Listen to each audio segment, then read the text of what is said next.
Дата открытия самой большой мечети в Центральной Азии, построенной в Душанбе на средства инвесторов из Катара, по-прежнему остается неизвестной. Об этом на пресс-конференции в Душанбе заявил глава Комитета по религии, регулированию национальных традиций, торжеств и обрядов Сулайман Давладзода.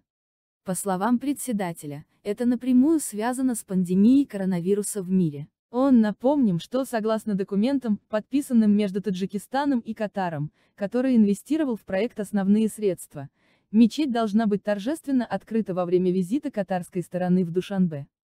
Напомним, что ранее визит эмира Катара в Таджикистан был отложен из-за распространения коронавируса, хотя мечеть предполагалось открыть еще в октябре 2019 года. Отметим, что Большая Душанбинская мечеть Душанбе станет одной из крупнейших мечетей в стране и в регионе, вмещающей одновременно около 100 тысяч человек. Построенное грандиозное архитектурное сооружение расположено на площади 12 гектаров.